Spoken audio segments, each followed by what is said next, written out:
چنانچہ فرمایا من یعمل سوءا یجزا بہ، جو بھی گناہ کرے گا اس کو اس کا بدلہ مل کر رہے گا۔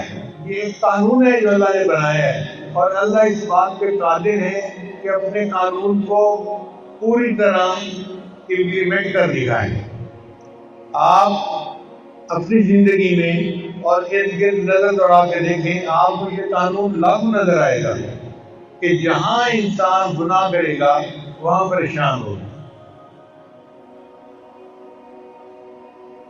اور کئی دفعہ تو ظاہر کوئی وجہ نظر بھی نہیں آتی، پھر بھی دل پریشان ہوتا ہے۔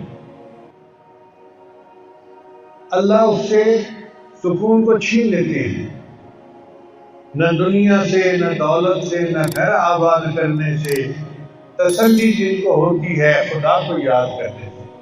اللہ کو یاد کرنے سے دل کو تسلی ہوتی ہے۔ اور یہ رمضان مبارک کا مہینہ اللہ نے اسی بنایا ہے کہ میرے بندے جو پورا سال غفلت میں زندگی گزار چکے، ان کو ایک موقع مل جائے اپنے دلوں کو دھونے کا اور اپنے گناہوں کو معاف کروانے کا۔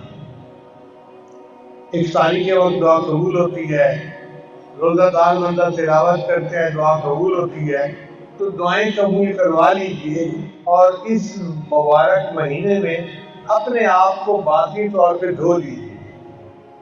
جیسے غسل کر کے بندہ پاک صاف ہو جاتا ہے نا، ایسے ہی روحانی غسل کر کے پاک صاف ہو جائیے اور سچی توبہ کے ذریعے اپنی زندگی کے رخ کو بدل لیجیے۔